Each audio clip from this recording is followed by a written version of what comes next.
nyaku waliwo akingambye ku makya kyalana lubwama bw'osiga kasooli ojja kungula kasooli bw'osiga omukwano ojja kungula mukwano bw'osiga obukyayi era ojja kungula bukyayi mukulu Kashumba bw'osiga obukyayi ojja kungula bukyayi mukitegeera bw'osiga okutta ojja kungula kutta bw'osiga propaganda era bw'olikungula mukitegeera eno ensonga y'emmwanyi si lutalo lw'Abaganda ensonga y'emmwanyi lutalo lw'Abannayuganda ffenna mukitegeera Bannayuganda ffenna era njagala mukimanye mu byenjogedde ebingi ennyo pineti yemutasibwa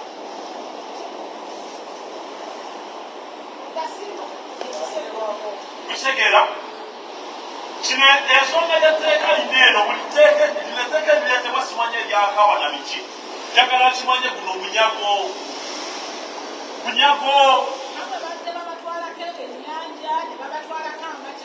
mukitegeera bakimanyi nti ennyanja erimu ebyennyanja Bannayuganda mugenda ne muvuba ne mufuna ssente era nsukira bulungi gundi Honorable Sewungu yabuuzizza mukulu Price oba ye Lwamirama oyo minisita wa agriculture yamubuuzizza lwaki buzibu ki bwe mulina n'okufuga abantu abalinawo ku ssente kubanga abasajja bwe baali bajja mu 1998 emu ku ngeri yabasobozesa okubeera nga bawangula omukago yali mmwanyi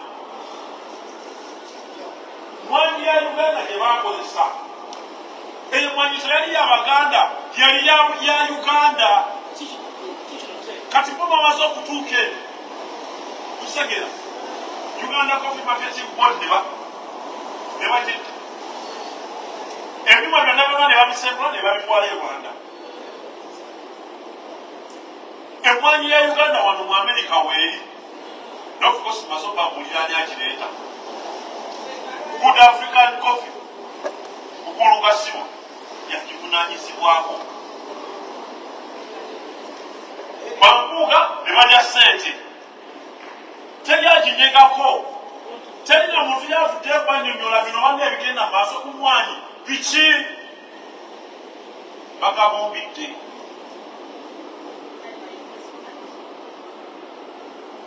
kati nga maliriza njagala kwogerako oluwandiiko ono simanyi bireebe olubireewe tetulina buddemu kutegera obuddemu bwo tetubuyina osobola olokokanga bw'oyagala naye n'enkomerero eryemu bajja kutta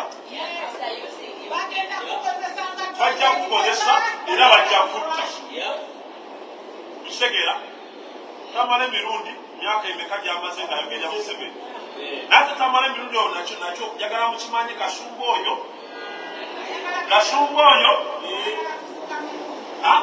sikwagala Kashumba oyo kati nambabuliyo kano akantu kangenda abamanyi omupiira mujjukira omusajja gwe baali bayita Ronaldinho Gaucho yasambiranga mu Barcelona yasambirako mu Barcelona simu yasambira mukka Ronaldinho Gaucho yalina omupiira bonna yalina emusajja akyasinza omwombesa omupiira nze gwe nali ndabiriko kitegeera kati Ronaldinho Gaucho bwe yasambira mu Barcelona waliyo omulenzi omuto gwe bayita Lionel Messi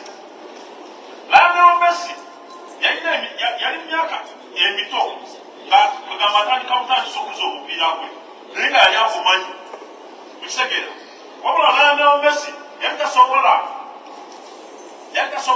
kuvaayo kwaka nga Ronaldinho akyali mu ttiimu muma kye baakola ofcourse mukimanyi Ronaldinho bamutunda mu AC Milan Ronaldinho bamala omutunda mu AC Milan Messi najja mu mupiira awo n'atandika okuzannya n'atandika okwaka era okuva olwo Messi n'olwaleero tukyamumanyi ng'owakabi Kisegede kyengambe Kasumba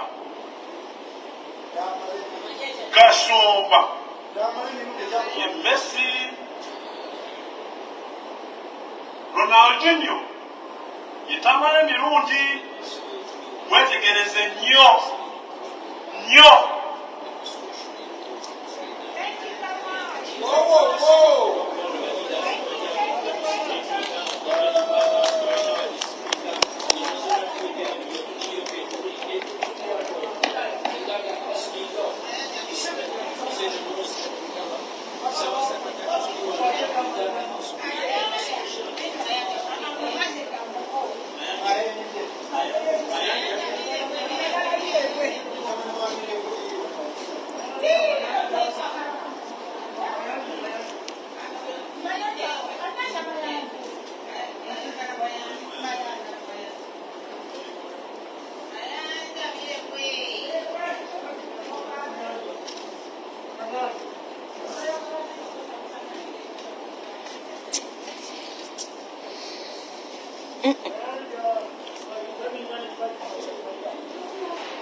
Stop and I'll record again.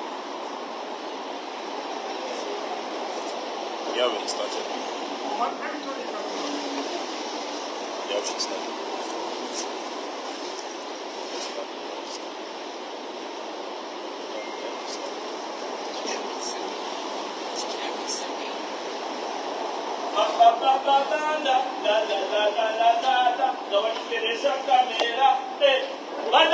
Museveni must go. Hey!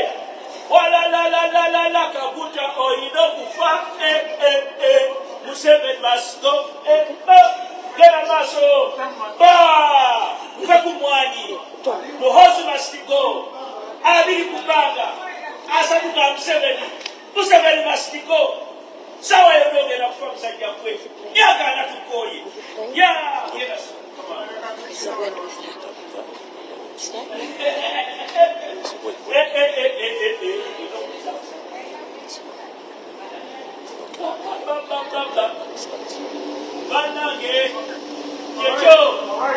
All right. Ladies and gentlemen, Yeah. we are here at Uganda House, Uganda's mission to the United Nations. Exploitation and what the regime of Museveni is doing to Uganda and Uganda as a whole, especially African to learn. And in particular, we're going to talk about, I'm going to be talking about Mayanjja, Minister of State for Land and Museveni's government.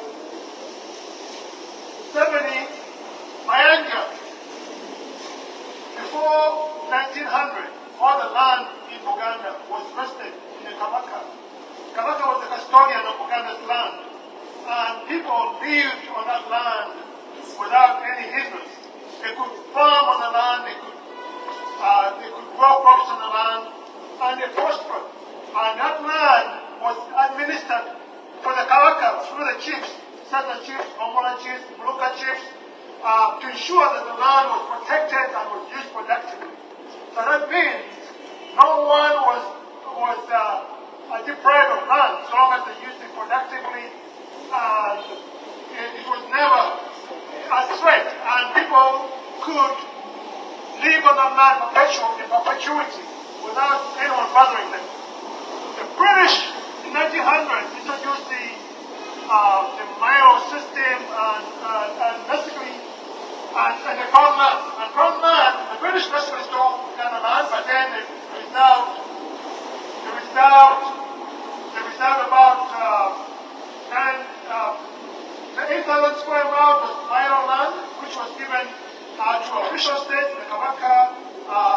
Southern chiefs and different institutions received the 8,000 square miles. The 9,000 square miles, it was called Crown Land, and that was given the British Crown. What Mayanjja does not know, that in England, even up to today, they have Crown Land, which is under the king, the monarchy in England. And that land, the monarchy in England, it protects that land on behalf of the British people, on behalf of the British nation. So the British still have Crown Land, which is protected by their monarchy. But in Uganda, the government of Uganda decided that they're going to distribute the land the way they want, and the tribe of Uganda of this land. Mind you, the British, when they were leaving, they recognized that they had stolen the Uganda's land and returned Uganda's land to Uganda in 1961. Returned the Crown land that had stolen to Uganda. Now, in 2016, Penny Amonji, who was the Minister of Land at the time, said that the Milo land was an unfair system that was introduced to the British. Introduced by the British, a way of acquiring land that was unfair. So we say, if you think the Milo land was unfair, return the land to Uganda like it was to the Kabaka, like it was before 1900. Again, Milo land is divided into official states. Kabaka is the state, the Southern Chiefs state, but that land is not to the Kabaka as a person. It's for the institution of the Kabaka, for the Southern Chiefs, and the Ruka Chiefs, and Bobla Chiefs, and all these institutions hold the land on behalf of the citizens, the residents of Uganda. And the Crown land now is being managed by the Uganda government, the Uganda District Land Board, because Okote, 1967, stole all the land that had been returned to Uganda. It made it public land. And that's the land now that what used to be Crown land that is being managed, that Museveni put under the District Land Board. But this is Uganda land, which had been returned to Uganda in 1961. So Mayanjja says that first he has issues with the Milo land and the Kabaka's land and all this Southern Chief land. He's saying that this is, he's saying that it should not be Kabaka's land. We understand that the land that under Kabaka is from Uganda and Baganda as a whole, and the farm land, which was under the district, also belongs to Uganda. Mayanjja is trying to erase Uganda's heritage by kind of reversing what the British waited when they returned to Uganda, land to Uganda. So we're saying to Mayanjja, you should not be worse than the colonialists. The colonialists understood that the land belongs to Uganda and return it to Uganda, and you should not, and we will not accept you stealing our land on behalf of Museveni. And mind you, Mayanjja, you own 400 acres of land in Kampala. Mayanjja, who is against private land, owns over 400 acres of Kampala. And apparently when he returned to Uganda after studying in the United States, he kicked off people from his land. He said he paid them off using against government money, and he called all the people off the land. And it's now against Milo land. He doesn't want people to own Milo land, but he owns 400 acres. Wow. So what kind of hypocrisy is that? Yeah. What kind of hypocrisy is that, Mayanjja? So, be aware, Mayanjja. Yeah. We say, leave the Kabaka out of your mouth, leave Uganda land alone. It doesn't belong to you, and no one has the right to it. If my land is unfair, return Uganda land to its status quo before 1900. If you say it's unfair, make sure it return to Kabaka. And now, in 1962, when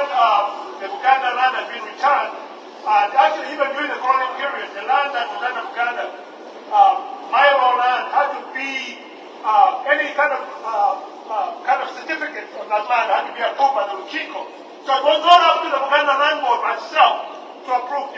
All transactions on that land had to be approved by the Kiko. The Uganda Land Board nowadays apparently is actually conniving with the central government to sell some of the estates. So Uganda Land Board has to be under the Kiko. The Kiko, Uganda Land Board should not be operating independently because some of the land of Uganda, like the Boroma clan land, for instance, in 2018, was petitioned for sale after approval by the Uganda Land Board.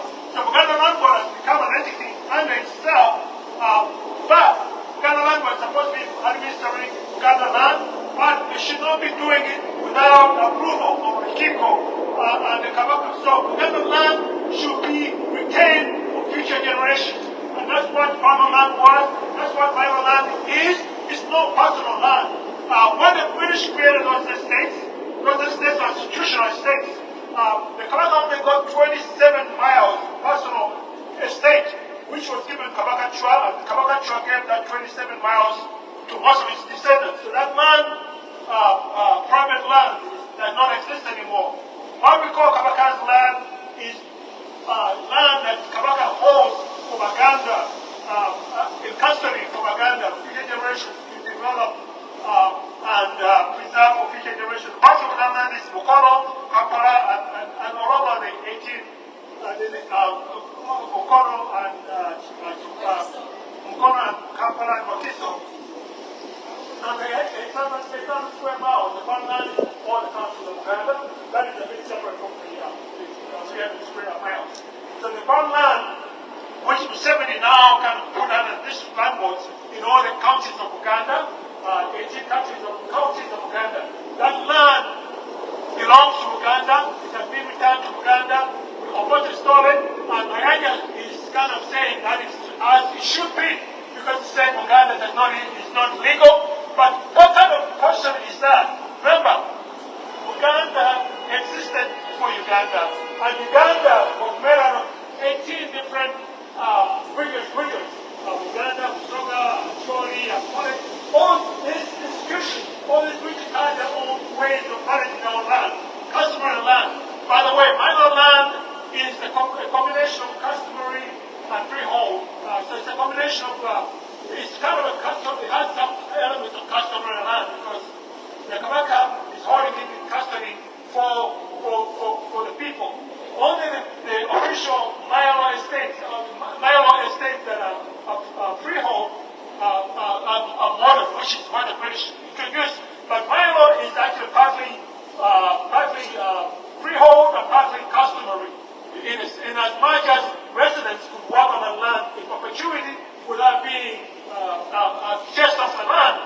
But Museveni, beginning in 1995, decided that he was going to reinstitute what he had created. By the way, Mayanjja says that Uganda land is illegal. But remember, in 1993, when the institution, the 1993 restitution of the Kabakashi returned the 350 square miles of land to Uganda, to the Kabaka, to Uganda. And then in 2013, all the states, the Southern Chief land, Southern land, the Komoro land, was also returned to Uganda. So this is, even under Museveni's own system, this land is legal. Mayanjja, as a lawyer, you should know that even Museveni's own laws, Uganda's land is legal and the Kabaka, or legally, should be in control of the land that was returned to Uganda. But beyond that, we do not, we should be looking beyond this modern legal system because Uganda and African tradition, societies have their own laws on how to manage our land, and we as Africans, we should go back to what our system, to what kind of constituted how we govern ourselves. Just like in Botswana married their modern and traditional system. It says that Botswana is now the most successful African country in the sense that they have their traditions, they honor their traditions, they honor the way they manage their land like they did before. So in Uganda, we should go back to honor how we manage our land, return Uganda's land pre-1900. If you say Milo is bad, return it to the pre-1900 situation, whereby all land was vested in the Kabaka. That is better than this abolition of Milo land and putting it under central government, putting it as a public land. Let Munyoro manage his land, let Chori manage his land, let all the regions of Uganda manage their land. And that's why we say the federal system is the best way to govern Uganda. We should go back to the federal system whereby each region manages the land on behalf of its own people. Yes. So otherwise, we are the big mess, and if you want to erase people's culture, touch your land. And that's what Mayanjja is trying to do, and it's being more worse than the colonialists. So we're saying no to Mayanjja's attempt to erase Uganda off the map, to erase Uganda's heritage. And first of all, it should also get rid of these, we condemn these attacks on the Kabaka, because the Kabaka is the foundation of Uganda's heritage, and all Uganda stands on the Kabaka and the land. So Mayanjja, we say, stop your abuse of the Kabaka, stop your attacks on Uganda's land. We have only one Uganda. Well, this is our heritage, and we say, if you think it's unfair, return our land to its pre-1900 status quo. Thank you so much.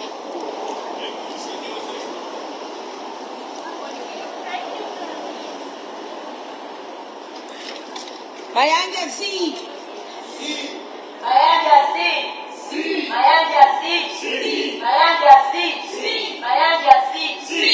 Abannayuganda bannange abali ku layivu ya Kikyalo balamusiza nnyo. Yaliwe bannayuganda abarepresenting 25 million. Tuyimiridde wano nga tusobola okulaga obumativu bwaffe obutali bumativu bwaffe ku nsonga nnyingi. Ensonga enkulu y'ensonga y'amayanja, okuyisaamu olugaayu n'okumanyiira n'obutamanya waalina kukoma eri kabaka waffe.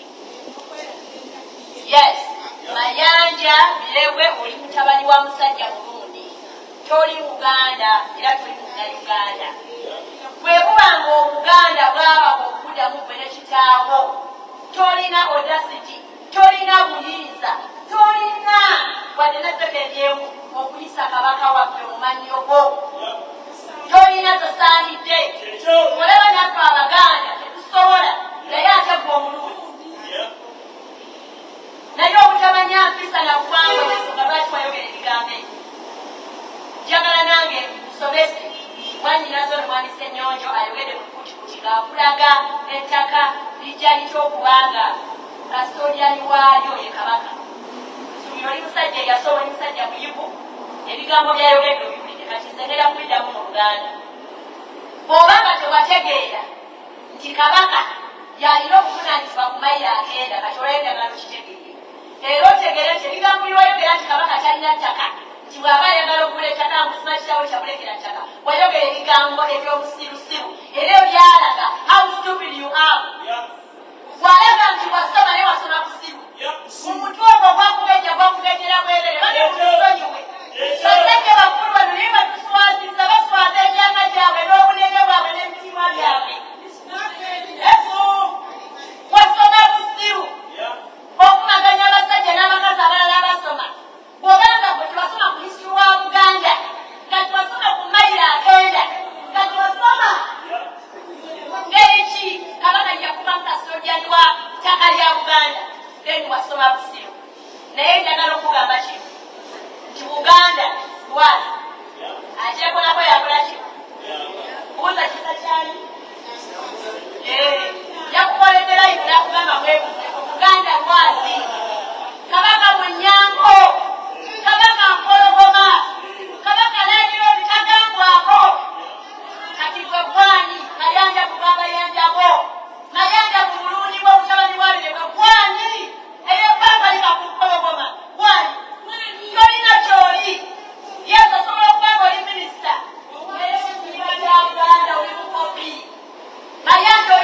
mukopi. Oli mukopi. Tolibera mulangira ate era tolibera kabaka. Era tolifuna kitiibwa kabaka kyalina. Oli nsi yaleeta. Mama Sabasajja munda. Ne baba w'obudamu. Naye naawe oyimirira. N'osinika obunnyo. N'oyisa erinnya lya kabaka mu majjo. Wani menge batumanyi buwangwa nnono kati olwaleero njagala okitegere toddangamu tokigezanga olina okukirowoozaako okwogera ku kabaka waffe oli kabaka waffe bwe tumwogerako n'okwesibala twesisibala tuyenjeuka kati gwebirebo mubwagirebo n'obulungi bwo abagira mu nyigiina abajja n'empale enkuba ebiraka osinziira ku kyokwogera ku kabaka.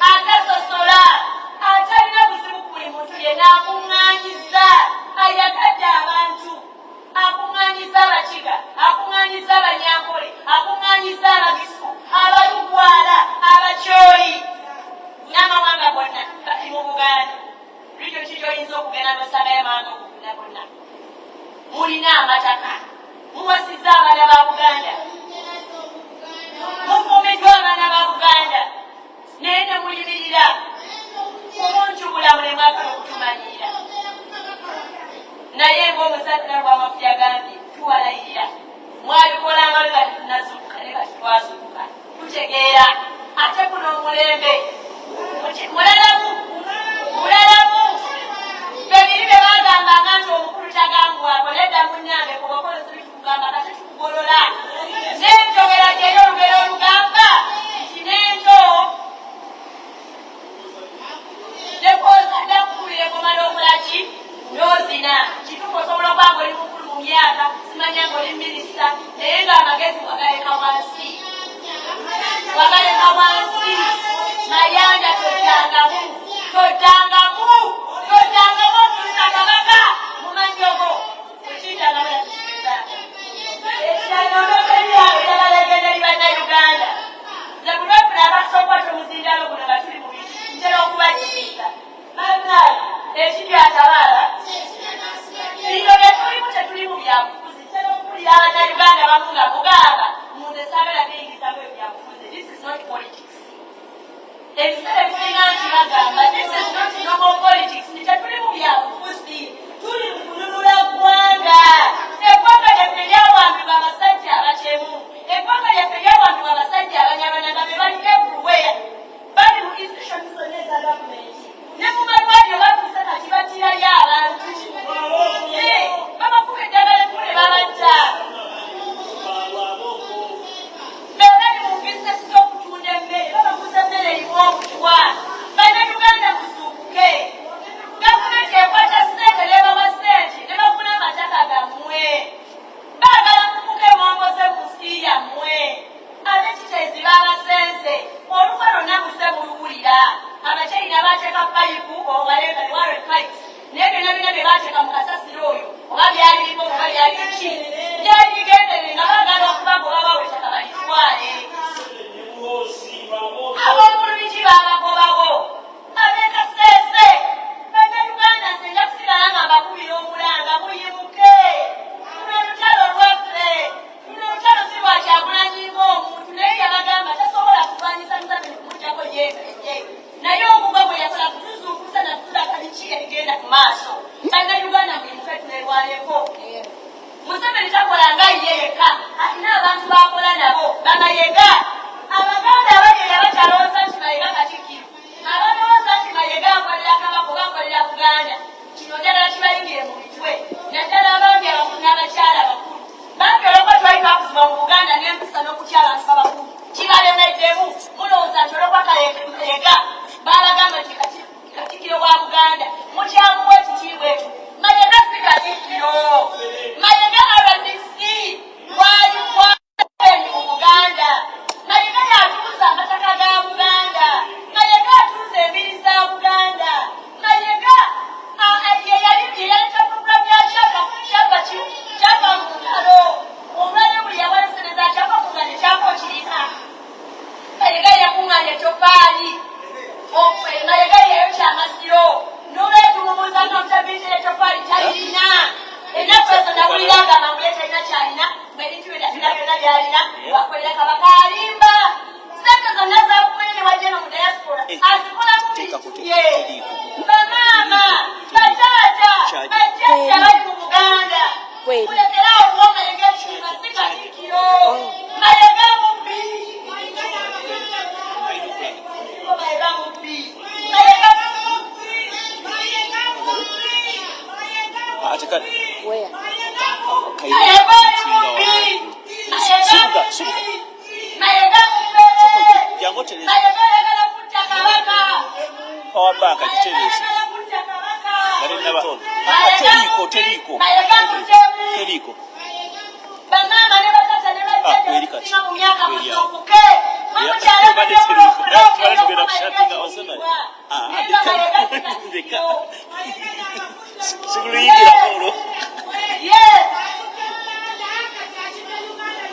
atambula bagamba bwe mwanyi terimba abalimbalimba mu kubanga abazungu abagenda okukola emwanyi baagala mwewandiise mu kubanga balina disatiraiti ezigenda okebera emwanyi zammwe zitegere bwe mwanyi temwazimba mu kibiina abalimba ekiriiyo omuzungu ali ebungereza agenda kutereka emwanyi gy'oloba opangize oba mu nsi oba mu kugira kasatiraiti ekebere emwanyi etegere ku mwanyi bagiriba mu bibiro base mu bibira okubona kubasagira ku bwongo abannayuganda musuke kyemene kumaitolo uganda nzirukane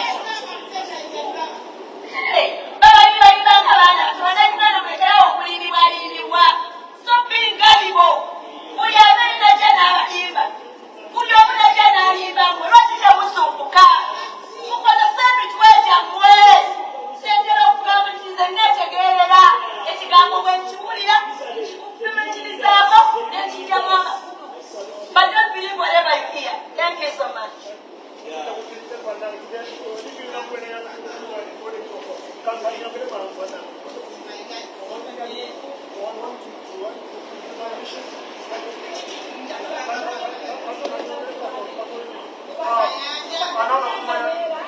Amongo. Amongini? Amongo.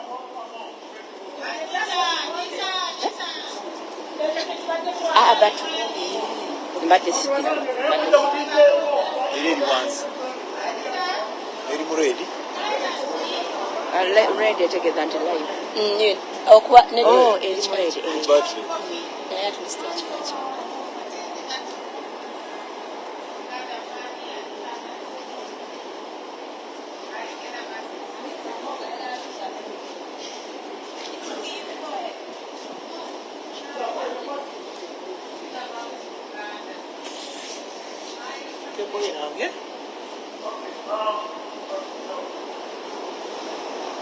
Alright, we again are here at the Uganda House and now talking about Anita Among. Anita Among recently came to Parliament and said, make sure the Baganda votes, whatever you want the votes, to ensure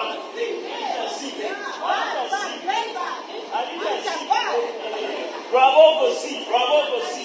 Muhosi, see. Muhosi, say Muhosi.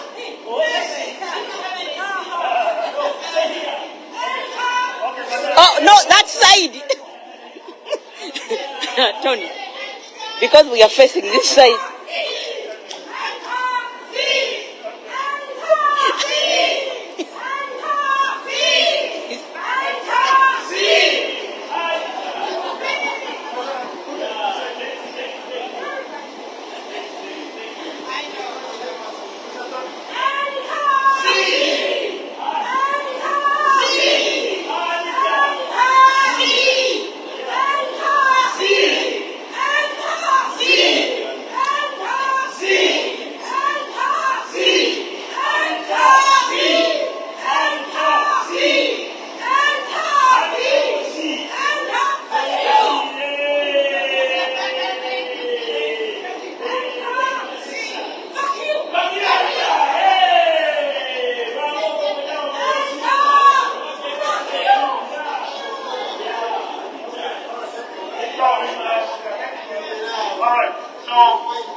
ensure that Museveni's attempt to erase, to abolish Uganda Coffee Development Authority goes through. And she similar Uganda saying, make sure they do not undergo because she thinks that Uganda is the biggest beneficiaries of coffee. But she forgets that issue in the valley they grow coffee. And all of Uganda people can grow coffee. And coffee is a big honor. And used to be the biggest coffee export. Uganda's export. Recently, a lot of Ugandans have been growing coffee and they've been benefiting. And now Museveni is trying to abolish the Uganda Coffee Development Authority, which has been helping farmers to start growing coffee again. Remember, Museveni abolished the cooperative societies. The cooperative societies did a great job of educating farmers, giving them extension services, and that's how many farmers in Uganda, especially in Masakara region and other places, prospered. But Museveni abolished those institutions, the cooperative societies, and people became very poor. Abolished cooperative societies and also helped people growing bananas and fighting pests that are very strong. And what happened? Banana crops in Uganda collapsed, coffee crops in Uganda collapsed because the pests decimated them. But then what Museveni did was to start growing bananas in Barara and Akole, and those places are prospering. So now, I told this thing, Museveni is going to make sure that all the coffee is controlled by Uganda's Ministry of Agriculture. And what does that mean? It means that the Minister of Agriculture is going to basically confiscate or give nothing, almost nothing to the farmers that grow coffee.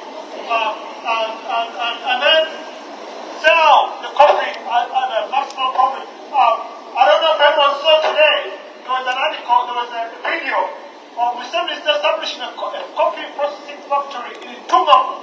Museveni comes from Tungamo. Museveni has established a huge factory to process coffee. He comes in, Tungamo. right? And that coffee is going to be exported to what? To Europe. And they even showed the packaging of the coffee. So what does that mean? That means that the Minister of Agriculture is going to take our coffee and take it to Museveni's factory in Tungamo, and then they're going to sell the coffee at maximum profit. They're adding value to the coffee in Tungamo. But why don't they establish a factory in areas that grow coffee? In Bali, in Uganda, in Masaka. Why take it in Tungamo, the rest that do not grow coffee? So what Museveni is doing what the colonialists did to us, exploiters. You know, they take our produce at next to no value, and then they add value to it, and then sell it like 10 or 15 times higher than the value they give to us. So that's what Museveni is going to do by getting the coffee under the Ministry of Agriculture. It's going to ensure that our farmers that grow coffee get nothing, and then Museveni is going to take it to the factory in Tungamo and add value to it and get the maximum profit and money out of it. So basically exploitation. This is what Museveni is doing. He's going to make sure that we are poor, people that grow coffee in Bali, in Uganda, and other areas are poor, but every people that do not grow coffee in Tungamo, and Western Uganda are getting the maximum benefit. So they're saying we certainly should not abolish the Uganda Coffee Development Authority, which has been enabling farmers to get value for their coffee. The Minister of Agriculture, like everything under the Uganda government, is not going to give farmers the proper value for their coffee. So we say no to this very among bill, and we ask all members of parliament to stand firm. And Ugandans in coffee growing areas in Uganda, Bali, and everywhere to stand no to this coffee. Mobilize their people and say to parliament, we refuse this bill and fight back against Amon, fight back against Museveni, and ask Mayanjja and the Ugandan government to stand and speak out For the against this injustice. We should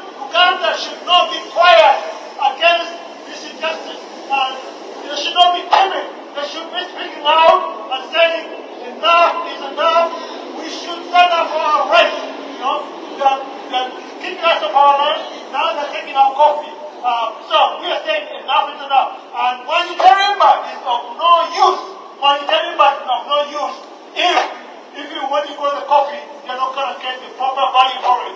So Mayanjja, stand up strongly and say, Uganda refuse to accept this justice against the coffee. Thank you so much. And Anita, stay off Uganda issues. And remember, you are not going to be speaker for much longer. Thank you so much. Anita Z. Anita Z.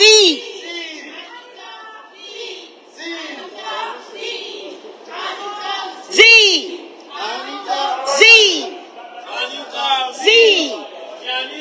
Z. Z. Z. Z. Z. Z. Z.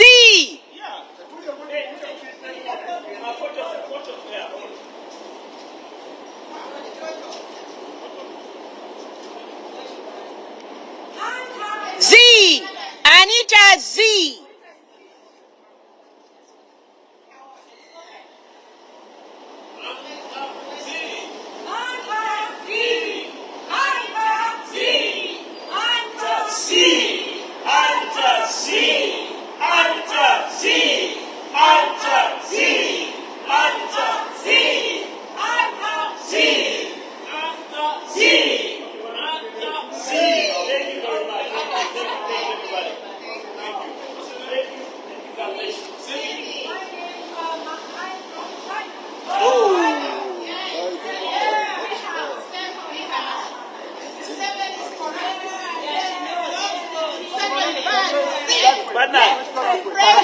Banaye tweyanzisa nnyo abakyali naffe tweyanzisa nnyo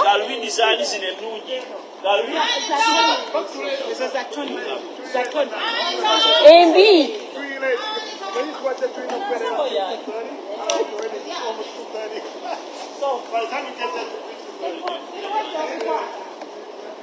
banaye mwebale kikuba mami banaye tuli live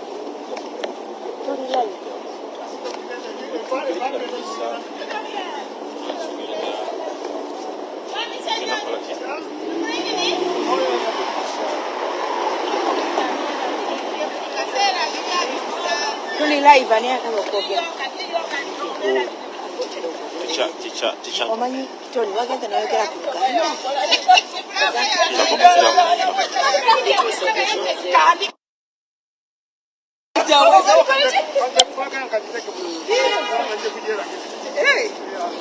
nemwe male kwekalakasa bangambye ndi muwanvu nnyo gundi kanjikomye olazewa onsonyiwa munaye mwe munzaala ani muwanvu bwenti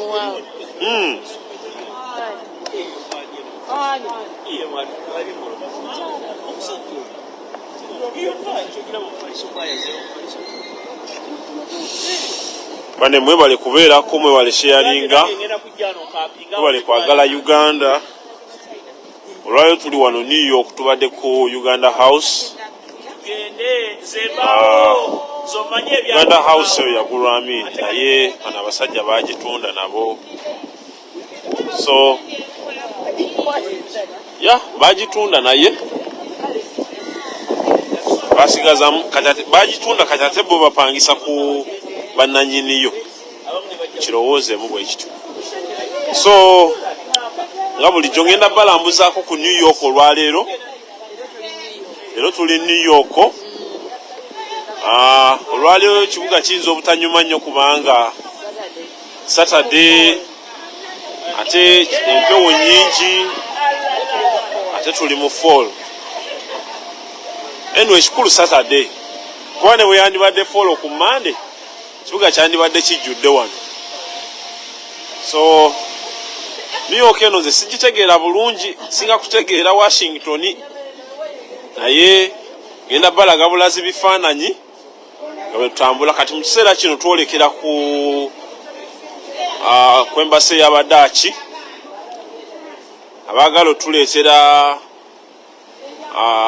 abalemye ababalemeredde babatuleetera eno ewaffe mu Uganda.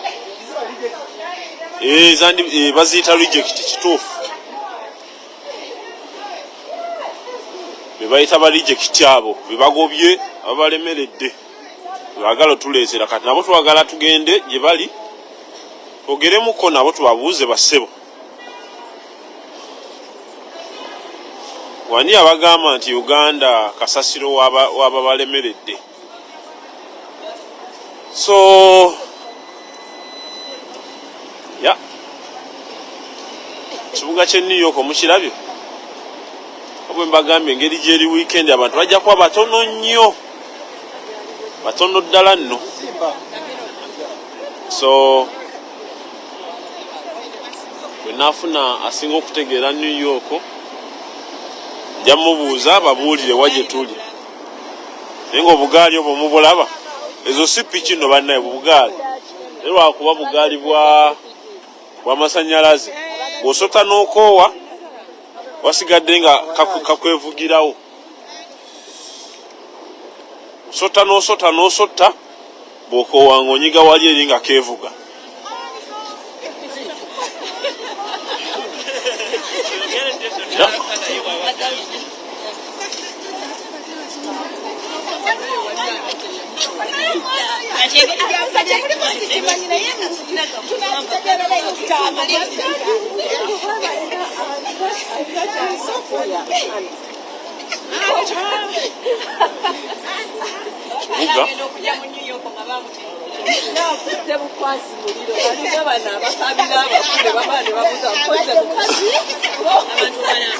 Abantu mbalambuza naye sina kye mbagamba kuba ekibuga sikitegeera nnyo nange.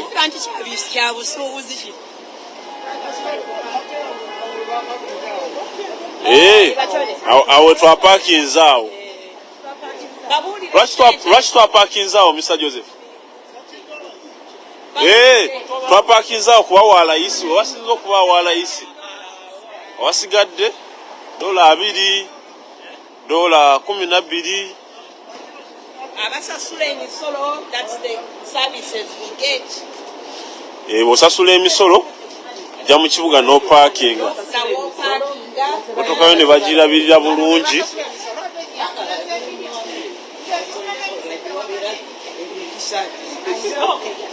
So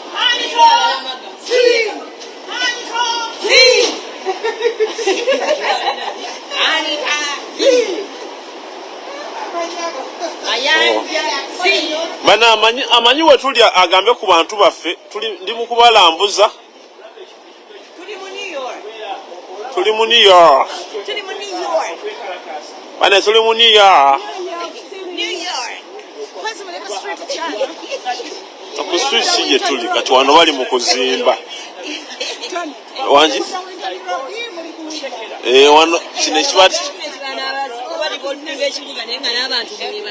Segera wano wali mu kuzimba kati tekibanyize kimulaba naye teri muntu gwe bagobye mu kibuga ebyo byonna bye mulaba ebyo bali mu kuzimba Segera naye teri muntu n'omu gwe bagoba like mu kibuga buli omu akola nga ne gavumenti bwekola emirimu gyayo. Kati oyo akulembedde gwe twandibadde twebuuzaako tuliriddawa wano naye yatwala emisinde yamanye ekibuga. Tubirabye ebyo.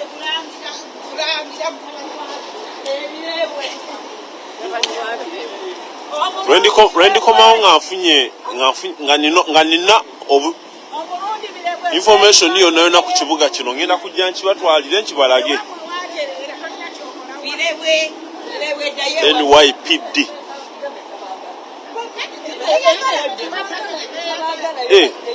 demo oba abantu bagenda eringa bakola kibano bayeka bagula ate byakulya nibannaye abantu basimbira ino ogamba byabwereere anaye ogamba byabwe dingira abantu abali wali eri obungi bwabwe wamu balengera.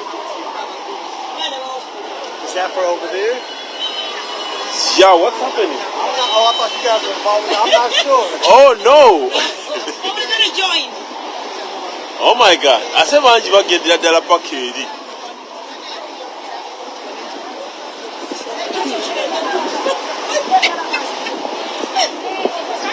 Oh my God! Oh, oba. Leno si Halloween. Leno si Halloween.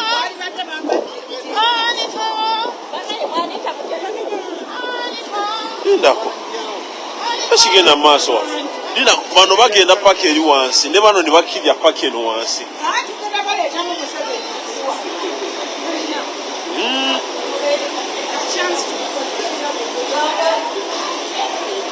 Yeah. Bane mugenda kunsonyiwa nga bwe mbagambye ekibuga kye ndimu leero nange ndi mugenyi. Singa mbadde eri Washington DC. Singa buli kamu nkabasomera ne wano kye nnyinza obbagamba bino byakulya. Starbucks etunda chai, coffee. Wa Uganda bamuleeta wano emu ku kampuni ezimugula wano mu Starbucks mwali.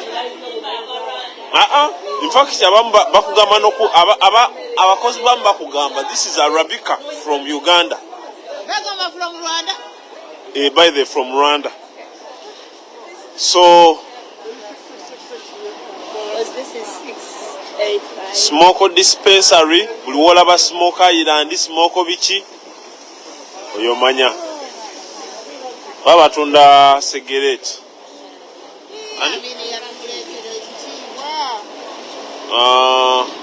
ibana abantu oba bagenda Mr. Joseph bayinza okabaze kulaba kabaka oza twabagambye tugenda kwekalakasa naye bazereti bali abantu gundi baninye n'engatto bannaye kiraba New York City bannaye naye abantu bano eno bemulengera awo ekituufu kiri nti nange simanyi kye baliko simanyi kye baliko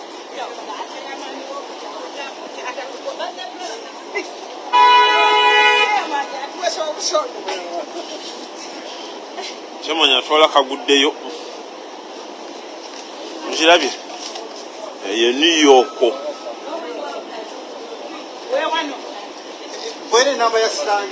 nkiraba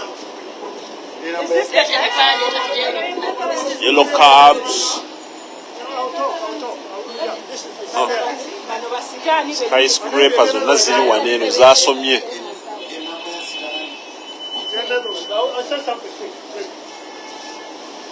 kati wano wetutuuse tuli ku embassy ya Netherlands mu New York. Okay, zino zisinga mugundi mu New York ziba mission za amawanga mu United Nations. Kati nga weri gye tubaddeko Uganda House badde mission of Uganda to United States. Naye nga embassy ya Uganda esangibwa mu Washington DC. Kitegeera? Era naawe okumpi awabaddewo ne mission ya Turkey to United Nations. Kugamba missions abamanyi bamusimanyi missions. N'abamu missions baba abakiise b'amawanga ag'enjawulo. UN. So wetuli wano eno ogenda kukwata takwata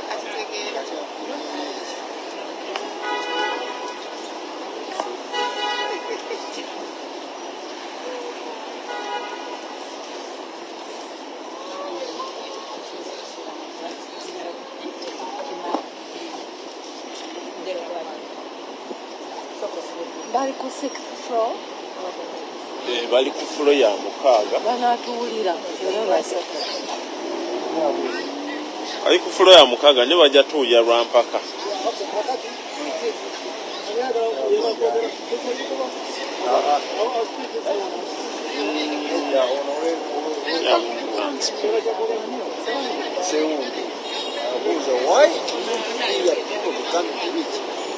Maybe after you.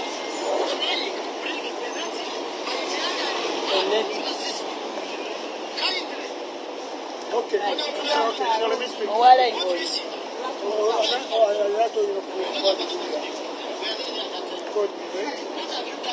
Cameraman jangu eno.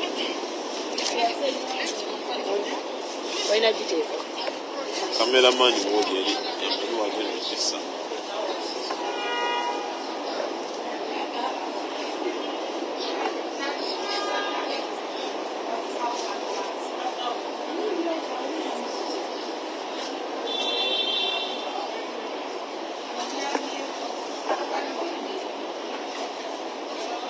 Sobola kugisembeza eno.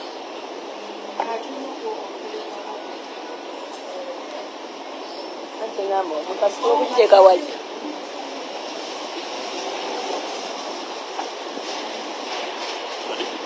Okugisetinga okuba nga etukwata ffenna. Sobola kugisembeza wali.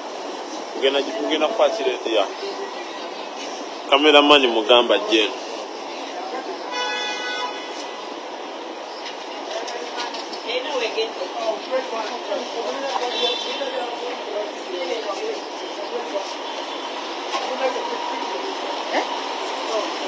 Then I'm going to create finance quickly, and then I will start.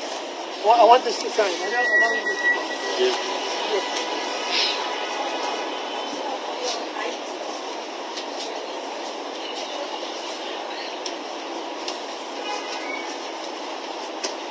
Okay, memory Tony, can you please look this up? All right.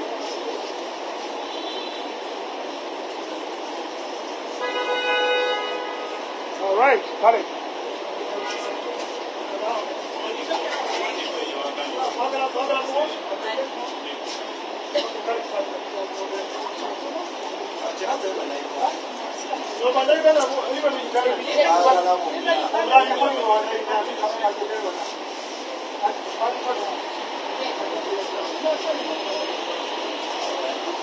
I'll take it.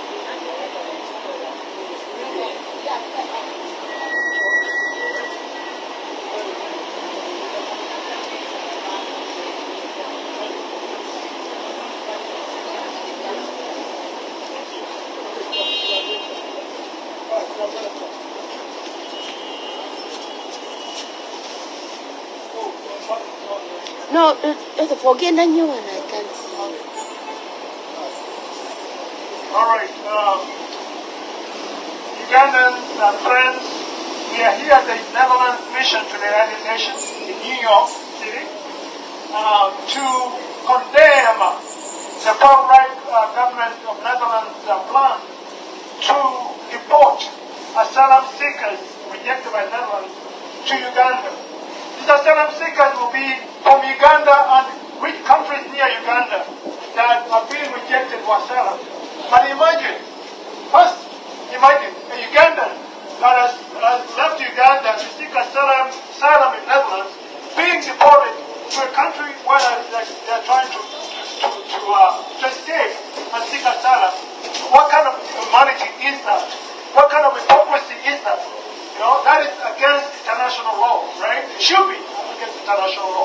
And two, even refugees in the region that are near Uganda that are being deported to asylum, many of them leave and seek asylum in the Netherlands because Museveni, the dictator in Uganda, is responsible for the chaos in much of the region, in the Congo, the South Sudan, because he sends his troops in these countries to exploit and cause havoc on behalf of Western interests, and these people then seek refuge in Uganda, and then Uganda is hailed and given a lot of money for hosting refugees. Recently, the minister, Netherlands minister in charge of refugees was in Uganda and offered Uganda 4.7 billion shillings, which is 1.2 million euros for refugees, and said, you know, when they send these refugees from the Netherlands, they're going to give them vocational training and make sure that they're living in a No. they live well in Uganda. But why don't you accommodate them in the Netherlands? Why don't you spend the money in the Netherlands for these refugees and accommodate them there? So it's really funny that the Europeans do not want refugees, It's okay. but they're sending the refugees back, or the people who seek asylum into their countries, and then they're saying they're being humane. That is not humane. You know, by sending people in situations where they are going to be victimized by a dictator. Again, among the people that are going to be deported back to Uganda are Ugandan asylum seekers and other asylum seekers from Congo, Sudan, and other countries neighboring Uganda. We are saying that should not be accepted. Just like in the United Kingdom, recently the United Kingdom tried to send refugees and asylum seekers to Rwanda, but luckily the new British government rejected that plan and they said that was inhumane and they It's cancelled okay. it. So the Netherlands should do the same thing. It's okay, Netherlands fine. should do the same thing. They should not accept this plan to deport asylum seekers to Uganda. Send them anywhere else, but not Uganda. Uganda is rife with human rights abuses. Uganda, if anyone reads the press, Museveni has been abusing human rights in Uganda. It's not only about the LGBT law, because I saw that in the Netherlands press, some people said, oh, you know, we're concerned because Uganda has the LGBT law. But Uganda's human rights record is so much worse that a lot of people, there's no freedom of expression, and the people who criticize the Museveni are in prison indefinitely. Some of them are disappeared.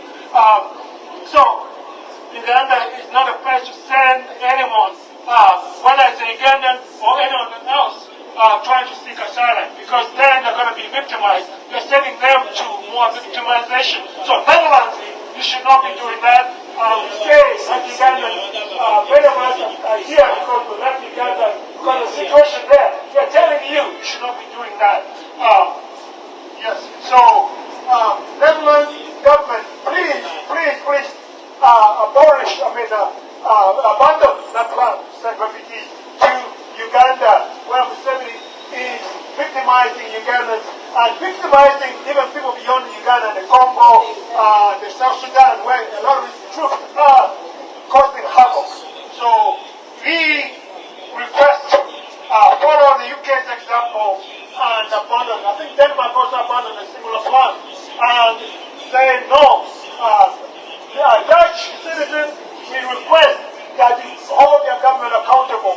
As human rights loving people, make sure that government does not send refugees and asylum seekers to Uganda. If they don't want refugees, send them somewhere else, but not to Uganda. And first of all, it's not humane to be sending asylum seekers away, but in any case, do not send them to Uganda, because that's the very worst thing you can do. So thank you so much. Netherlands, please do not send refugees to Uganda. And one thing which I almost forgot, Uganda has been abusing human rights, has been abusing refugees program for many years. The refugee programs are rife with a lot of corruption. A lot of the money that's given to Uganda is stolen by regime officials. The refugees are a victim to Museveni. So he sends his troops in the Congo, he sends his troops in the Sudan, and people flock to Uganda, and then Museveni sticks, and the regime takes money from Europe and from the United States. Oh, send us money, we're so hospitable. We're taking care of these refugees, need more and more money. And what benefits from the money? Mostly regime officials. Much of the money is stolen. The people who supply the food, the regime officials supply the food, they supply a whole bunch of things to the refugee camps, and a lot of the stuff that comes from the World Food Organization, aid organization for refugees is stolen by regime officials and sold on open market. With packaging even sometimes from UNHCR and other places. So, and lastly, Ugandans are being displaced. They're being stories of Ugandans being displaced for refugees. So, the Netherlands, if you're sending these asylum seekers to Uganda, mind you, you will be contributing to human rights abuses, further human rights abuses in Uganda, because Museveni often displaces Ugandans from their land so that he can accommodate refugees, because he's getting money for refugees, and getting political capital from the West because of refugees. So Western interest, in this case, they are conflicting with Ugandans and Africans, rights and human rights. And we're saying, no, you should not be doing that. Read about Uganda's refugee history, the Uganda refugee program. The United Nations has written about the refugee scandals in Uganda.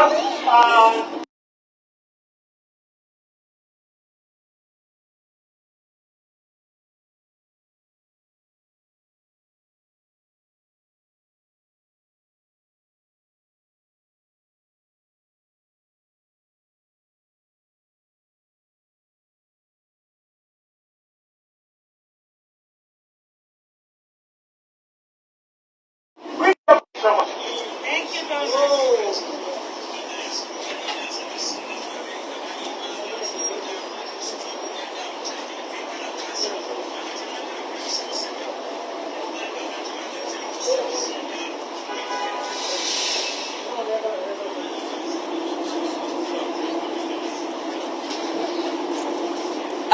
Kati twogereko ogenda kwogera twandikubyeyo-ko ku bifaananyi bya Netherlands in front of you ebigenda ogenda ku Twitter Netherlands erabe nti no. Oh, yeah. Take a picture, maybe? Yeah. Take a picture when we're facing this way? Okay, maybe. After. Oh, yeah. Tony.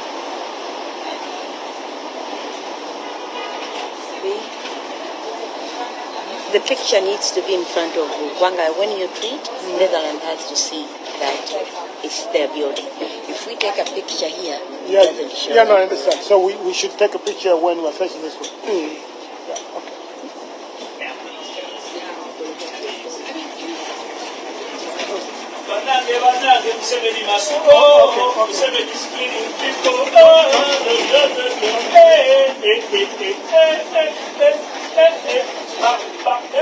Kisiriya mukubanga Museveni agenda kufa essaawa zonna okitegeera kugambye ogenda kufa Museveni kiroze ekigambye muzzukulu wa Sudi Lukwago ssaawa yonna tugenda kutta ate nze nkyogedde nga nze dada iteeke nga nze nze nja kwenonero Ssebaganda baffe bangi.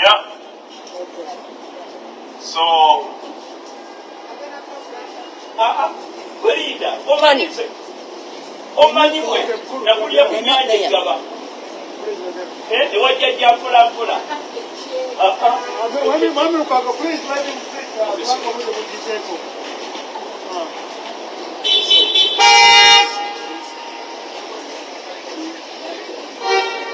Tujja kuwa ekifaananyi afterwards. Let's try again.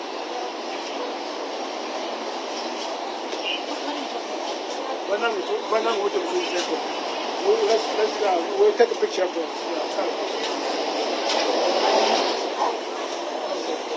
All right, guys. Yeah, Like Mr. Joseph said, I just want to add my voice on his. This is a direct message to the government of Netherlands.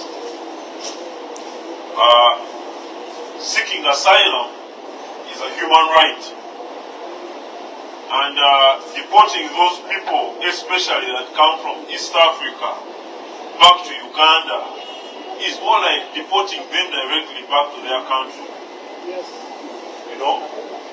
And as human rights activists, we stand up and say, you cannot do that. Our job here is to remind you that asylum seekers have a right to seek asylum anywhere. As per the UN Convention,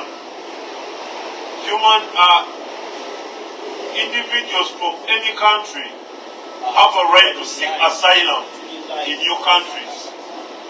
If you cannot take any more asylees, I think it's important to come out and state it right and clear that you don't need asylum seekers anymore. But you cannot deport them where they ran from. Can you imagine what Museveni will do to asylum seekers that ran from Uganda? And Museveni is a mafia. Museveni is a businessman who would sell all of them back to their countries. Yeah, in case you didn't know that, Museveni has sold off Rwandese that went from Rwanda, from the genocide. No, he didn't deport them back. He sold them back to Kagame. He sold them back to Rwanda. And now most of them have been murdered and killed. So let's just make this really very simple. If you don't want any more refugees in the Netherlands, just come out and make a clear statement that you don't need more asylees in your country so that they know where to go. But deporting them or sending them back to Uganda, that is a violation of human rights. And we shall stand up for individuals that are yet to be deported to Uganda or shipped back to Uganda. It doesn't matter whether they are Kenyans or Tanzanians, Rwandese, Congolese, Burundians or Ugandans. You are violating human rights.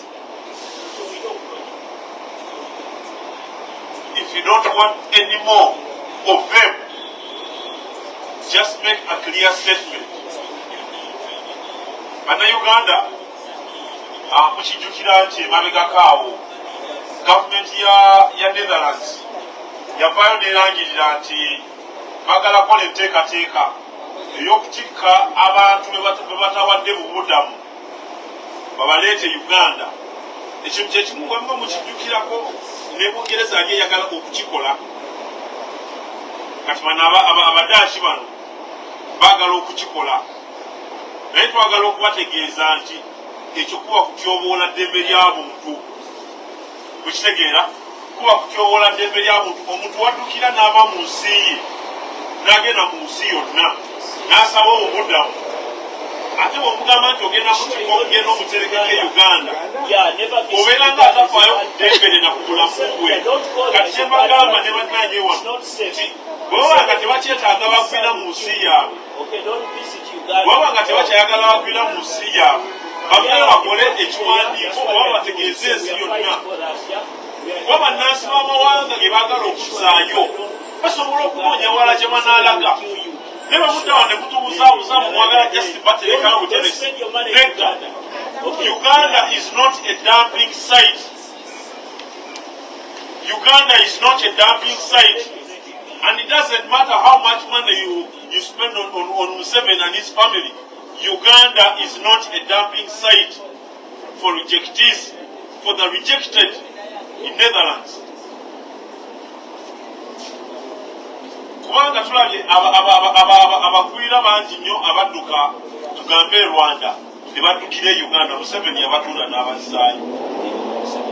Yes, Museveni yabatunda n'abazaayo e Rwanda ne babatta era battibwa abantu abo. Abantu abadduka mu Kenya, abadduka mu South Sudan, abantu abadduka e Sudan ne bajja mu Uganda, bonna bonna Museveni agenza abatunda n'abazaayo. Kubanga ye Museveni mukozi wa business. Kati bano abaddaaki baneeno balekerawo tubuzaabuza. Bwe babanga tebaagala banoonyi ba buddamu mu nsi yaabwe baveeyo bakyogere. Kuba bakimanyi bulungi nnyo nti kibakuba kumenya mateeka aga United Nations agawa buli muntu okunoonya obuddamu mu ggwanga mw'abayagadde kasita bamukkiriza. Kati basiba abaddaaki obubanga kubanga simanyi balina eggwanga eddala lye baagala oteekamu abagundi bano babadde specific. Kitegeeza balinganga abaagala okugoba abaddugavu bonna. Mwagala okutugamba nti buli muntu anoonya obuddamu mu gundi mu Netherlands ava mu East Africa. No, Netherlands, are you telling us because you are very specific, you want to take those people to Uganda? And you sprinkled some jelly on it and said people from countries around Uganda. Are you telling us that all refugees in the Netherlands come from East Africa? or you're telling us you're going to deport all black people that you did not offer asylum in the Netherlands into Uganda. You're deporting all of them into Uganda. That is racism. That is racism. That's right. We have Dutch asylees in Uganda. That's right. Why are you deporting all black people into Uganda? And you come out and claim we are going to pay the government. Use that money to plan for those people. You're literally telling the world that you don't want any more black people in the Netherlands. But I'm also telling you, Uganda is not a dumping site for you to dump whoever you've rejected, to dump all the black people into Netherlands. You can't. I mean, to dump all the black people from Netherlands into Uganda. Uganda is not a dumping site. Please, Uganda is not a dumping site. And I'm here to tell you, you are abusing human rights. No, and I'm actually not surprised that you're doing this. Because for 40 years you've been funding Museveni. You know what Museveni does. And with all the counts of human rights violations on Museveni's hands, you still want to trust him with asylum seekers from other countries. Really? Netherlands, really? This is hypocrisy. This is hypocrisy. This is racism. But let's make it clear. If you no longer want black people in Netherlands, just write, make it a statement, make it very clear. So those people don't have to trouble themselves going to Uganda, where they are going to be traded back to their countries, where they are going to be murdered, where they are going to be violated. Just make it simple. Tell the black people they are not welcome in the Netherlands. As simple as that. Period. Thank you so much. Thank you so much.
So now we can fly and get the cars and drive to Central Park. If you remember last time it was far. Is it because I was sick? That's not the same. Right.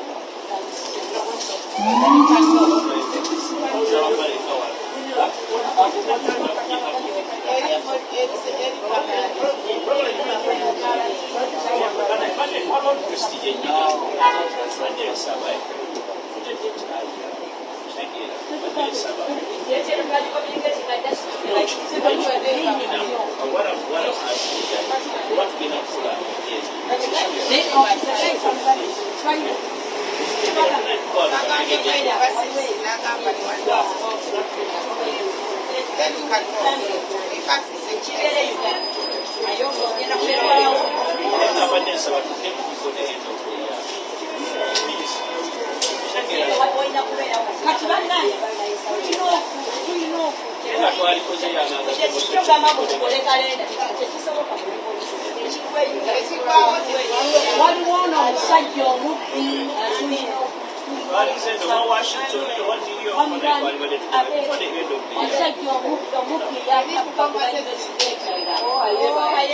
This is omulungi ogugumu ate the last time I missed the bawale nkoloka ne bagala nkoloka yiyo mu kitwale omulungi ogu. We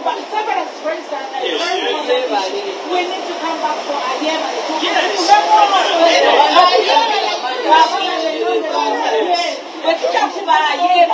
What's the choosing and dating that we want? We can't.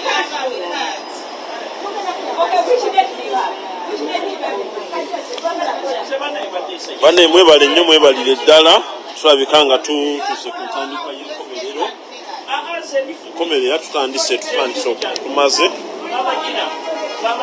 So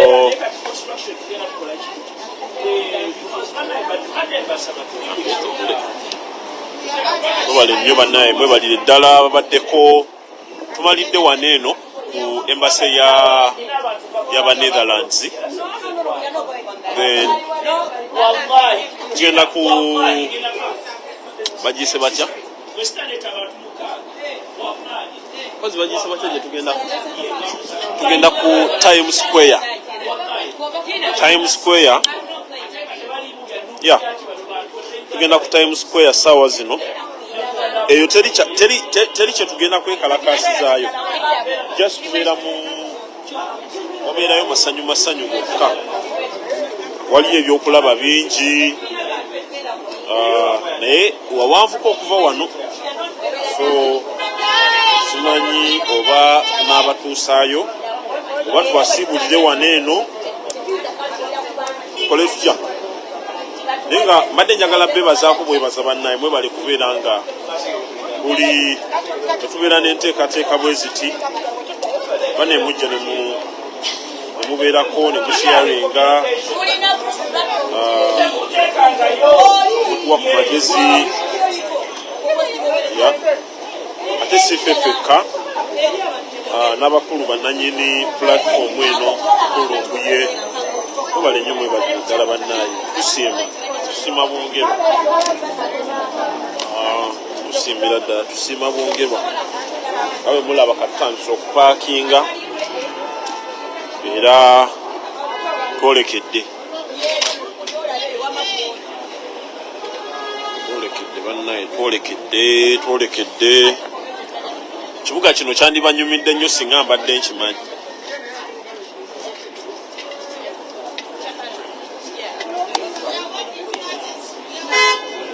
Kitegeera kale kansooke mmala okulaba pulaani bweyimiridde oba tugenda ku Times Square oba tetugenda.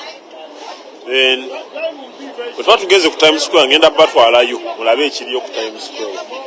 Bwe tuba tetugenze ngenda basiibula.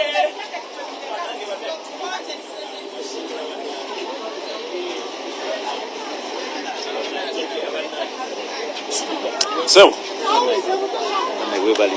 bannange mwenna abali ku live mwebale nnyo mwebalire ddala ono the future leaders. Nze nga Sudimani bagambye ono future leaders bano abaana balina vibe gemasima subuka you a leader oyina omutima ogwagala ensi yo bino mbyogera live. Ono mwana wa ddala bakubano aba leaders abali muno mu diaspora abafu abagala okuba ubisene za Museveni no gemasima I salute you. Nero omulimu gwokola nsubuga mukama ono is real. Abasigadde muli fake ekyo nkyogedde nganze ale sitya lwaki okyongeddeko ate ekigema siba ngamba ekyokutya ate ensente enedde babanye waliwo abati nzisitya biduduma ani atya nja kwerabira jaketi yo wali tugenda nina jaketi yo mu motoka saagijjaamu nagirekamu. We are going back to the cars to get to Central Park, 72nd Street, and then from there we can disperse. Tetugenda ku Times Square. Times Square, well, yeah, go to Times Square. Yeah, Times Square is too crowded right now. Maybe next time. Okay. Next Central Park is actually in some ways better. Yeah. I mean, not Sumatala. Where are we right now? We're going to Uganda House. Wano wetuli wano. 43rd Street. 43rd Street. Yeah. Mukitegedde banne kati kyentegeddeyo wano tuli ku 43rd Street. Enguudo za America nga Uganda bwe tuyina Kampala Road, Yusuf Lule. I don't know. Lwaki tetubuuza bano abali wano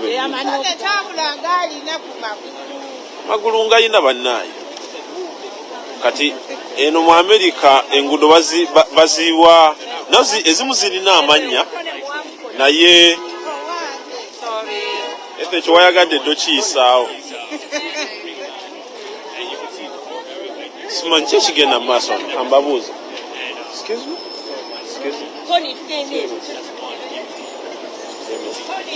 Me either. I don't know. Me don't know. Oh my God. Badde nkyabuuza. Osegeera. Oh ye New York.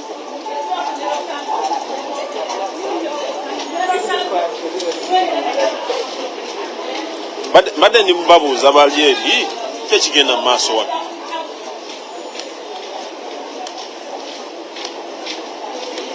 Ono kakawo kayitako bwoti n'okawulira nga ke kali kennyini akava embaale.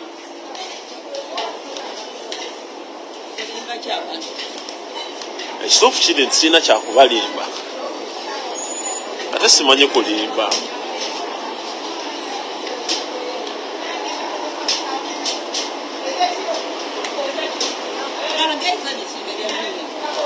Era bizimbe byembalaze kubanga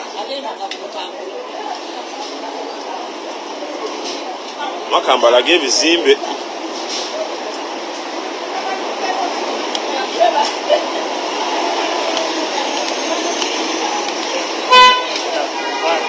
Yoko Siri aliyo n'ebyo biri ebyo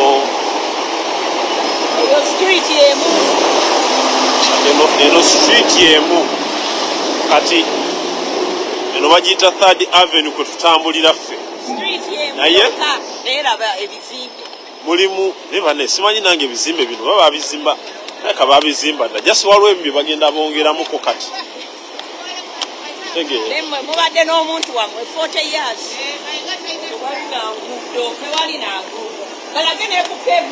kati eno ye pharmacy so temusobola kulaba munda gavumenti ate zigenda bakola ki bazirabe waffe tulinayo pavement wasembajja ogenda e Uganda ale ne mutunafuya nnyo namu kati ezo eyo ye baasi baasi emu erimu pioneer 2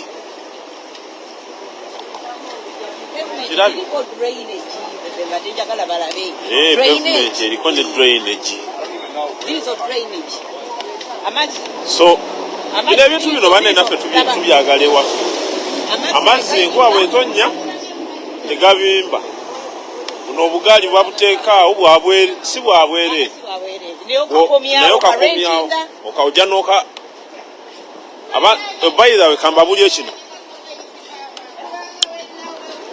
abantu abasinga obungi mu New York ebitundu nga 95 ku buli 100 tebalina mamotoka gaabwe ga bwannannyini ekitegeera kati bakozesa zino public means kubanga oli munafu abawangalira muno mugundi mu New York bagamba nti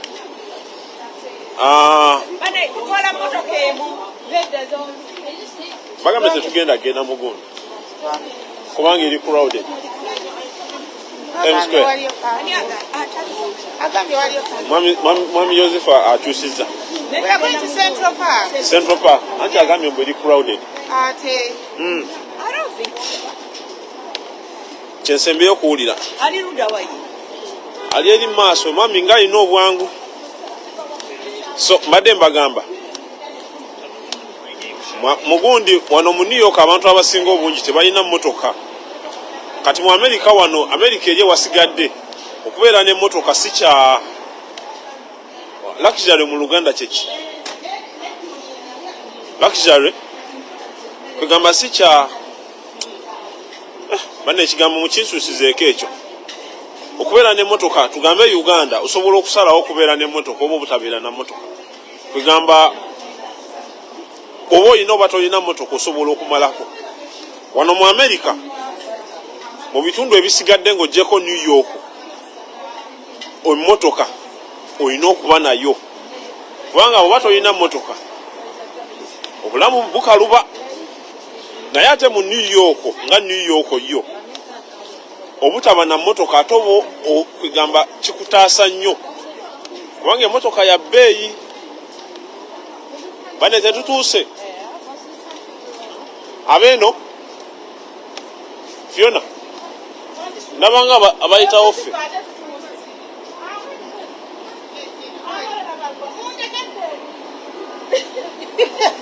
mulindeko mbadde njagala mukulu Joseph oyo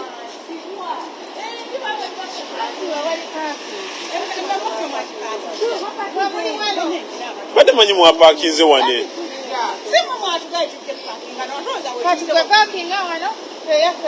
kati emotoka eno wanuwe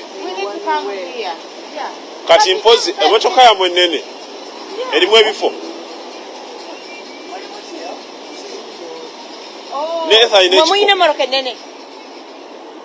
Tuyina nina yange ntono kati kubanga tubadde tugenda gamba nti eyammwe bwebanga nnene erimu ebifo tugende mu yammwe tukomewo kati oba si ki okay then tugende tuve eri tukomewo wano eno Tugenda kusooka tustoppinge wano mwe mukirire tujjemu amatooke. kati oba ffe tubaleke mwe mugende mukomewo mugende mukomewo guno ngenda gusigaza wa wano ya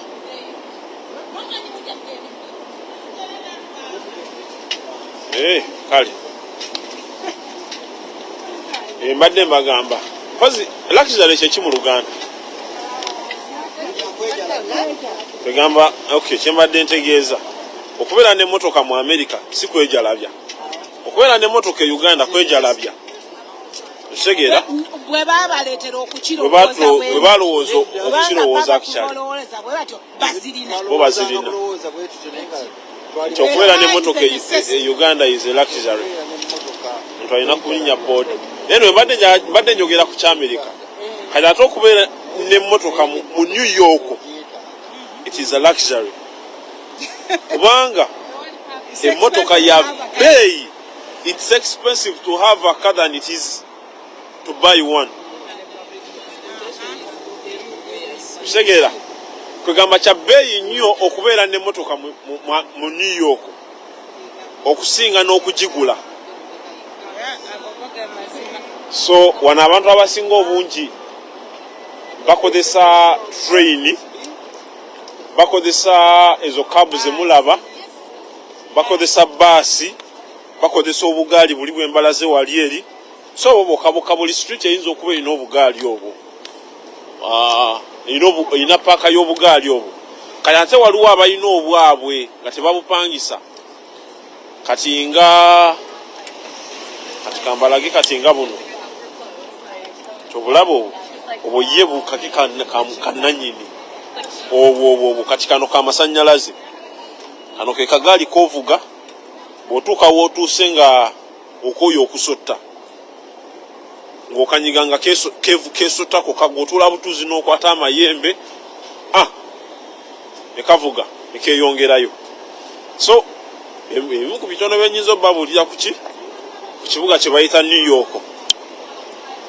Mukitegeera abasinga balina amamotoka agaabwe era bagakozesa business, kwegamba ekibuga kya bbeeyi nnyo. Era ensonga lwaki abantu si bangi nnyo abawangalira abasula mu kibuga kino. Abasinga bajja ne bakoleramu ne basula mu New Jersey, bafuluma ekibuga gye basuleyo ebbali. Naddala abo baagala kubeera n'amamotoka gaabwe. Naye n'okupangisaamu ennyumba nti osula mu nnyumba yiyo sikyalayisi.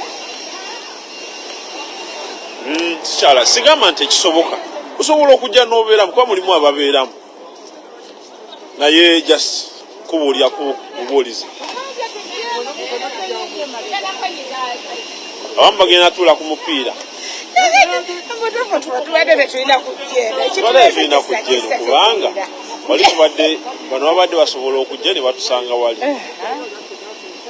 Wanjiwe. Kale kati mujye mufenna tugenda bye tubateeke ku motoka na mu kijje. Batubadde tulowooza naye katufulume wano. When you're going back, that's the direction you're going. If I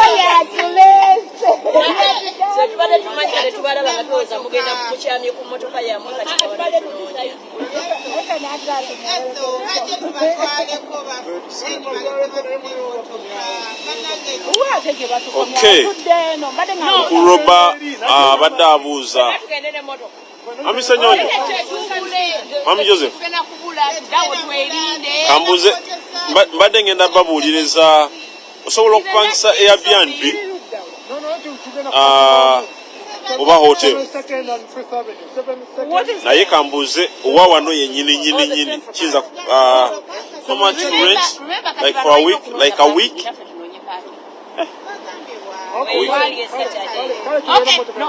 Mr. Senyonyi, omuntu aba ayagala opangisa wane eno for 1 week ziba sente meka? Nga pangisa ki erumu, apartment. Ne kakati wiki oboze kukyala kubanga osobola waliwo abuuziza wano how much to rent like for a week. Renting an apartment or hotel? Room. Okay, room like a hotel room jogamba. Oh, bwaba achadde if bwaba zinaakyala. So katoba ogenda sula mu hotel room. Kati hotels kwegamba zisinziira. Hotels zibeera mu between $2 bibiri is the cheapest. Naye zirenginga mu bitano lukaaga n'okwambuka waggulu. Ey'ebibiri ya layisi ate si nyangu ya kusanga.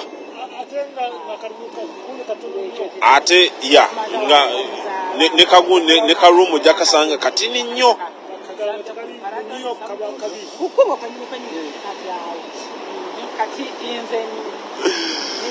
Nagire wefuge. Nagira wefuge munnaye tuli ku nsonga za ggwanga. Tuli ku nsonga za ggwanga ssaawa zino. So ya boboze ngoze kukyala osobola okufuna hotel nibagikupangisa $5, lukaaga, lusanvu n'okwambuka. Ey'ebibiri ebaayo naye kaba karumu katini nnyo. Mr. Joseph, bw'oba opangisa Airbnb ebaya sente meka?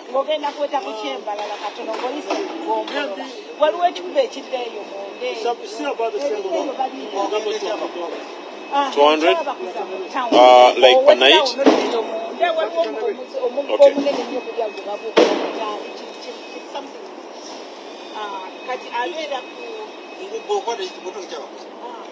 ogenda eri eggulu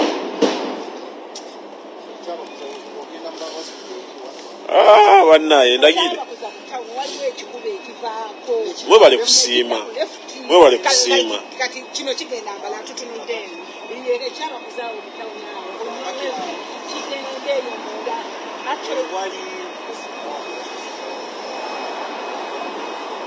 Mr. Joseph waliwo abuuza wano nti waliwo wano community y'Abannayuganda nga singa Omunnayuganda aba akyadde asobola okuyambibwako like ne mumusuza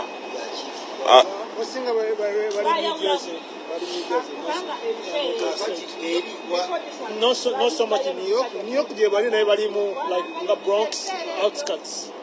We bali naye nga bali scattered. They are not in center. Naye tebabeera mu wakati. Bali mu outskirts, you know. They have a single community in New Jersey. Okay. New Jersey and upstate New York, which is kamba kulage wano bagambe. Okay.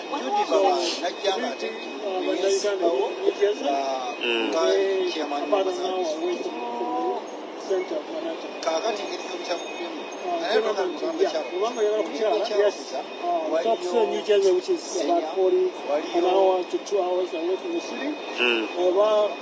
Places like the Bronx, near Brooklyn, whatever Uganda, that's the big because it's fully New York, we are Toronto. So the apartment may be very small. Yeah. So Mayanjja, it's not right in the center of the city. Yes, they do exist. Getting them and finding them is another one. Kati oba olina okuba nga olina gw'omanyiyo eno ate asobola okuba kutuusaako because New York nga New York obutafaananako bitundu birala nga bw'olaba Boston, Massachusetts, nga bw'olaba nga ebitundu ebirala nga Maryland, Washington, California, North Carolina, eyo musobola okugamba bw'otuukirayo kyangu okusanga Abannayuganda.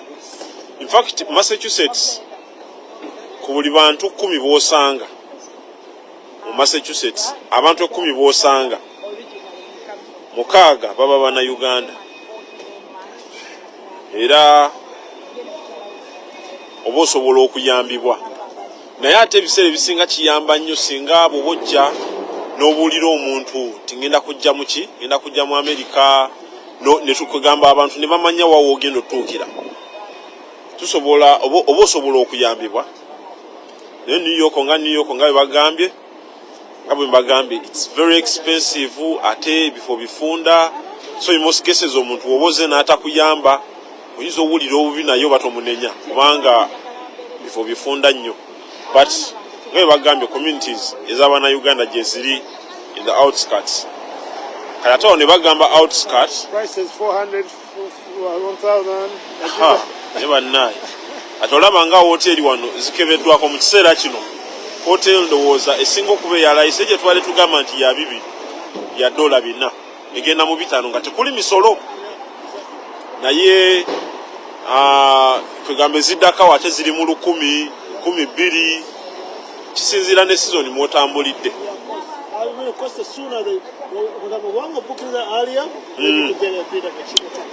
Yeah. Kati oba ogenda tambulanga mu December oba mu November olina bookinga mu January oba December kati tugambe omwaka guno nga guggwako osotandika booking omwaka ogujja onokozesa hotels ezo ate ofune ku bbeeyi ennungi.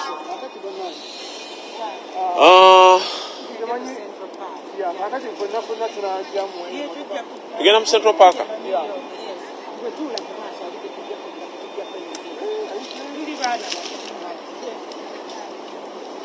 Central Park mpozi.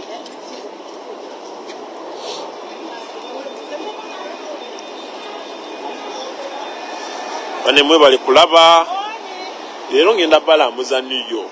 Kyesimanyi njabuuza abakimanyi. Kitegeera kyesimanyi ngenda buuza akimanyi akibabuulire. Naye bino bwe tugenda wanye tubijjamu nze mbadde mbuuza bino lwaki tetugenda wanye tubijjamu waliwo ababuuza wano nti Gina aliwa Gina ali mu mmotoka omwo naye bagenda mulaba mu 2 minutes 5 minutes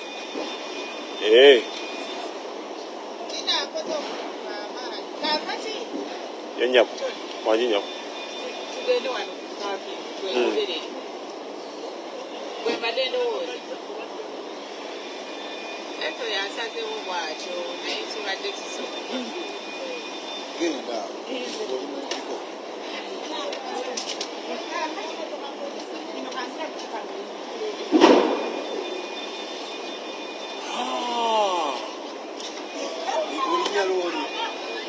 olagira ku y'amatooke